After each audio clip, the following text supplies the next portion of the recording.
तो कहानी की शुरुआत में हम देखते हैं कि चांग नाम का लोकल क्रिमिनल और उसके दो साथी लेक और फैट एक कपल का पीछा कर रहे होते हैं, जिनसे बचते हुए वो कपल जंगल की ओर भाग जाता है। पर जल्द ही वो गैंगस्टर्स उन्हें पकड़ लेते हैं और बड़ी ही बेरहमी से उन्हें मार डालते हैं। यहाँ से सीन शिफ्ट होता है और हमें योड और बुआ नाम का एक कपल दिखाया जाता है। ये दोनों एक दूसरे से बहुत प्यार करते हैं और समय आने पर एक दूसरे से शादी करने वाले होते हैं। हालांकि योड के पेरेंट्स उनके इस रिश्ते से खुश नहीं थे, क्योंकि बुआ एक गूंगी लड़की थी। साथ ही उसके पिता ने दूसरी औरत के लिए बुआ और उसकी माँ को छोड़ दिया था, जिससे बुआ की फाइनेंशियल कंडीशन भी खराब होती है। लेकिन फिर भी योड बुआ से शादी करने के लिए तैयार होता है। खैर, एक दिन योड और बुआ एक नदी से केकड़े पकड़कर घर जा रहे होते हैं, जिस दौरान गांव के बदमाश लोग उन्हें परेशान करने के लिए बुआ को पत्थर से मारकर भाग जाते हैं, जिससे बुआ के सिर से ब्लड बहने लगता है। इसलिए योड तुरंत उसे घर ले जाता है, जहां बुआ की माँ उसके घाव पर मलहम लगाती है और उसे रेस्ट करने का कहती है। इसके बाद वो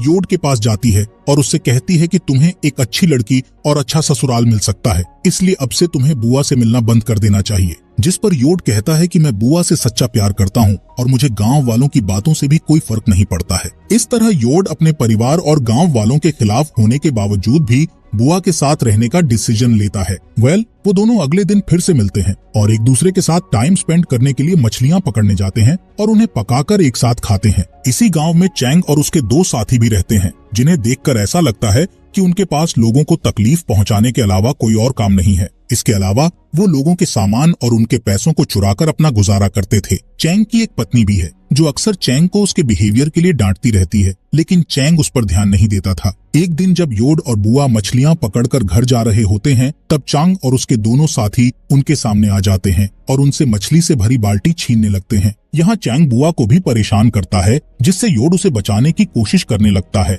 लेकिन वो सभी आसानी से उस पर हावी हो जाते हैं। तभी चांग की पत्नी वहाँ आ जाती है, जो चांग और उसके साथियों से योड और बुआ को बचा लेती है। शाम को जब योड अपने घर जाता है, तब उसके पिता हमेशा की तरह उसे बैंकॉक जाकर नौकरी करने का कहते हैं। असल में उनका मानना था कि पैसे कमाने के लिए योड का बैंकॉक जाना बहुत जरूरी है, लेकिन योड का कहना था कि वो शहर में रहने की बजाय गांव की शांति में रहना पसंद करता है। अगली सुबह हम एक बौने चोर को देखते हैं, जो एक दुकान से केले चुराकर भाग जाता है। इसी दौरान बुआ भी केले लेकर उस दुकान के पास से गुजर रही होती है, जिससे दुकानदार बुआ को चोर समझकर उसे बुरा भला कहने लगता है। बेचारी बुआ गूंगी होने के कारण अपनी बेगुनाही साबित नहीं कर पाती और रोने लगती है। इसी दिन योड की माँ बुआ की माँ से मिलने आती है और उससे कहती है कि मैं एक गूंगी लड़की से अपने बेटे की शादी नहीं कराऊंगी, इसलिए तुम बुआ को मेरे बेटे से दूर रखो। इधर बुआ भी ये सब बातें सुन लेती है, जिससे वो बहुत दुखी हो जाती है। इसके बाद बुआ खेत की ओर चली जाती है और रोते हुए सोचती है कि आखिर पूरा गांव उससे नफरत क्यों करता है। थोड़ी देर बाद योड वहां आता है और उसे गले लगाकर वादा करता है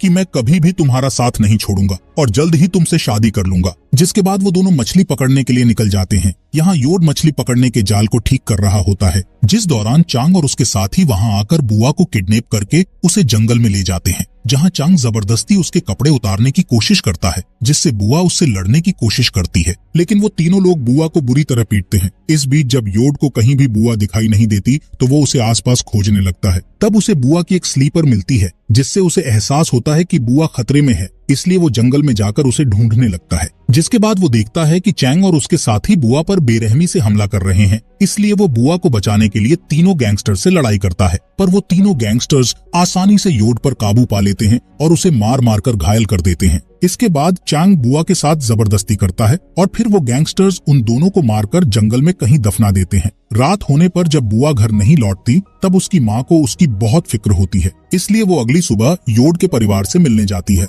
जहाँ उसे पता चलता है कि रात से योड भी घर पर नहीं लौटा है। इस बात से परेशान योड और बुआ के पेरेंट्स अपने बच्चों की तलाश में निकल जाते हैं। जब वो खेत में पहुँचते हैं, तो उन्हें वहाँ योड और बुआ का सामान दिखाई देता है, जिससे उन्हें अपने बच्चों की और भी ज्यादा फिक्र होने लगती है। यहाँ उन्हें एक आदमी मिलता है, जो बताता है कि चांग और उसके साथी कुछ दिनों से योड और बुआ का पीछा कर रहे थे। ये जानकर वो तीनों सीधे चांग के घर जाते हैं, जहाँ चांग उन्हें धमकी देकर भगा देता है। इसके बाद वो तीनों दुखी होकर पुलिस स्टेशन में मिसिंग रिपोर्ट कराते हैं और पुलिस को बताते हैं कि उन्हें चांग और उसके लोगों पर शक है कि उन्होंने उनके बच्चों के साथ कुछ गलत किया है। जिस पर ऑफिसर कहता है कि अभी उनके पास चांग के खिलाफ कोई सबूत नहीं है, इसलिए वो कोई एक्शन नहीं ले सकते। सकते। इसके अलावा ऑफिसर कहता है कि शायद दोनों बच्चे अपनी नई जिंदगी शुरू करने के लिए शहर भाग गए होंगे। इसके बाद हम चैंग के एक साथी लेक को देखते हैं जो जंगल में अकेला घूम रहा होता है। असल में उसे अपने किए क्राइम का बहुत गिल्ट था और वो अपने गिल्ट से भाग नहीं पा रहा था। कुछ ही समय बाद चांग और फेट उसके पास आते हैं और उससे पूछते हैं कि क्या तुम ठीक हो, जिस पर लेक कहता है कि मैं कुछ दिनों से बहुत बुरा महसूस कर रहा हूँ और अपने आप को बदलना चाहता हूँ।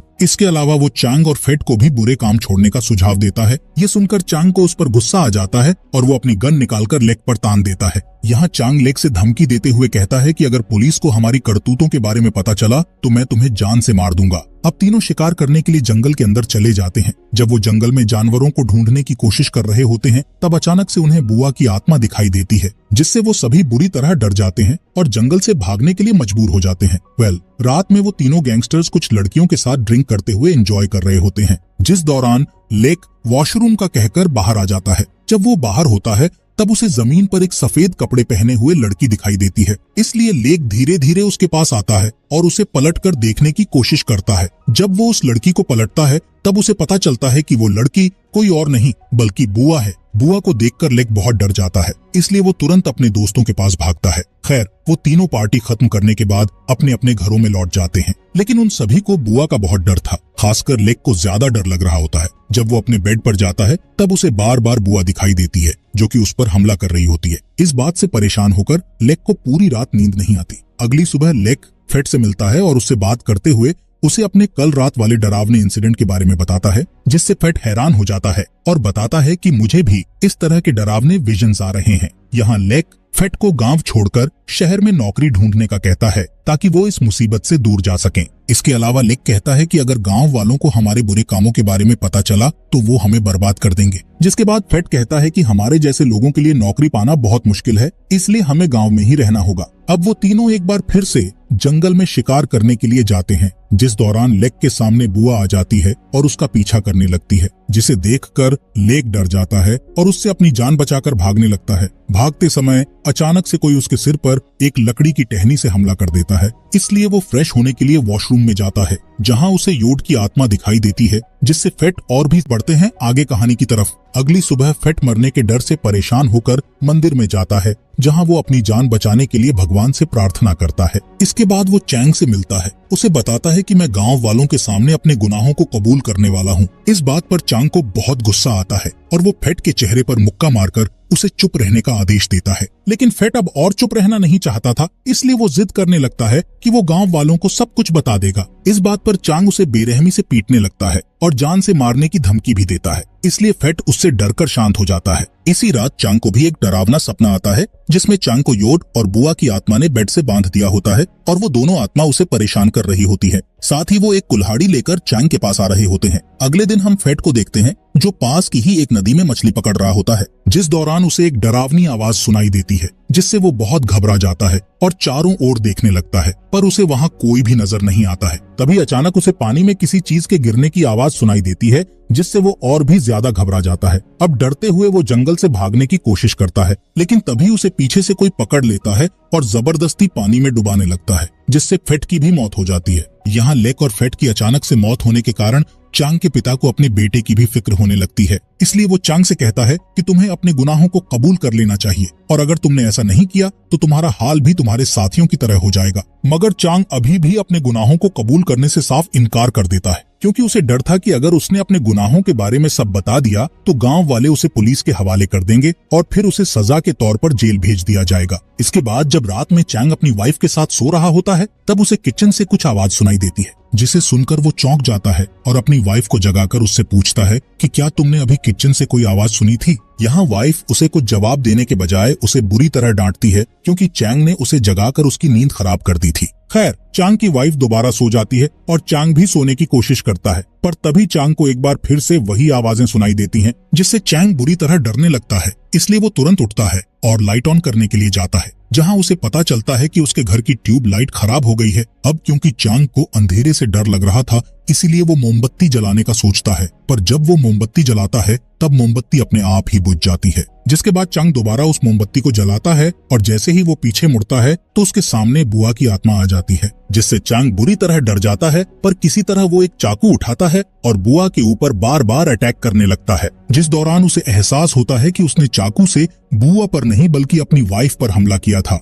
और इस हमले से उसकी वाइफ की मौत भी हो गई है। यहाँ चंग को विश्वास नहीं हो रहा था कि उसने अपनी ही वाइफ को मार दिया है। जिसके बाद चंग एक बच्चे की तरह रोने लगता है। तब उसके पीछे से एक अनजान इंसान आता है और उस पर हमला करके उसे बेहोश कर देता है। थोड़ी देर बाद जब चंग को होश आता है तो वो खुद बंधा हुआ पाता है। तभी वहाँ योड और बुआ आते हैं जो कि अभी भी जिंदा थे। चांग उन दोनों को जिंदा देखकर बहुत हैरान हो जाता है। यहाँ योड और बुआ रिवील करते हैं कि चांग और उसके साथियों ने उन दोनों को जिंदा दफनाया था। साथ ही जब वो तीनों उन्हें दफनाकर चले गए थे तब कुछ ही समय बाद बारिश होने लगी थी, जिससे योड और बुआ को होश आ गया था और किसी तरह उन दोनों ने गड्ढे से बाहर निकलकर खुद को बचा लिया था। जिसके बाद उन्होंने एक दूसरे की मदद करते हुए अपने घावों की देखभाल की और कई दिनों तक जंगल में रहने का फैसला किया, ताकि जब वो पूरी तरह से ठीक हो जाए तो वो चैंग और उसके साथियों से अपना बदला ले सकें। कुछ दिनों के बाद वो दोनों पूरी तरह से ठीक हो गए और उन्होंने अपना बदला लेना चालू कर दिया। असल में दोनों को समझ आ चुका था कि अगर उन्हें बुराई को खत्म करना है तो उन्हें बुराई का सहारा लेना होगा।